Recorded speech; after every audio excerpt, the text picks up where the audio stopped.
আসসালামু আলাইকুম বন্ধুরা, কেমন আছেন সবাই? আশা করি ভালো আছেন। আলহামদুলিল্লাহ, আমি কিন্তু আপনাদের দুয়ায় ভালো নাই। কারণ কি জানেন, যেভাবে আমাদের ফিলিস্তিনে আমাদের মুসলমান ভাই, ছোট ছোট শিশু এবং আমাদের মা বোনদের উপরে যেভাবে ইহুদিরা নির্বিচারভাবে তাদেরকে গুলি করে শহীদ করে দিচ্ছে, সেই জন্য দায় কে? সেই জন্য দায় আমরা মুসলমানরা, আমরা প্রতিটা মুসলমানরা তার জন্য দেয়। কারণ কি? কারণ হচ্ছে আমরা যদি ফিলিস্তিনের পণ্যগুলো না কিনি, তাহলে কিন্তু তারা অস্ত্র কিনতে পারবে না এবং এরকম নিরীহ ফিলিস্তিনিদের উপরে নির্বিচারভাবে গুলি করে তাদেরকে শহীদ করে দিতে পারবে না। তো সেক্ষেত্রে আমরা সবাই কথা দেব এবং আমরা যেহেতু মুসলমান, আমরা মুসলমানদের পাশে থাকবো। আমরা ইহুদিদের সাথে নেই এবং আগেও ছিলাম না, এখন আমরা থাকবো না। তো সেক্ষেত্রে আমরা ইসরায়েলি পণ্য যা আছে সেগুলো বয়কট করব।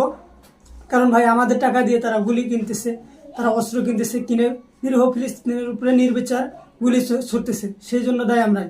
ভাই, এই একটা রুটির জন্য হাজারো শিশু হাহাকার করে কাঁদতেছে। সেই শিশুগুলোর অনাহারে আছে, আর ভাই আমরা সেই রুটি খেতেছি। ভাই, আমাদের কি মানে একটু কষ্ট লাগে না? আমাদের কিন্তু খুবই কষ্ট লাগে।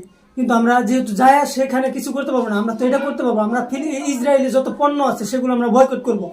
আমরা আজকে থেকে ইসরায়েলি পণ্য যা আছে সব কিছু বয়কট করবো।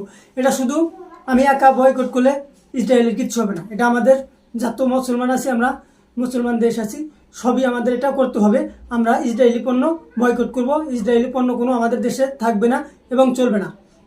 সেক্ষেত্রে ইসরায়েলের অর্থনীতিতে ধস নামবে, তারপরে তারা অস্ত্র কেনা বন্ধ করবে এবং ফিলিস্তিনিরা একটু ভালো থাকবে। তো সেক্ষেত্রে অবশ্যই আমরা ইসরায়েলি পণ্য বয়কট করব, সেটা আমরা কথা দেব। আর অবশ্যই এই ভিডিওটা আপনারা শেয়ার দিবেন, শেয়ার দিয়ে অন্য কেউ দেখার সুযোগ করে দেবেন।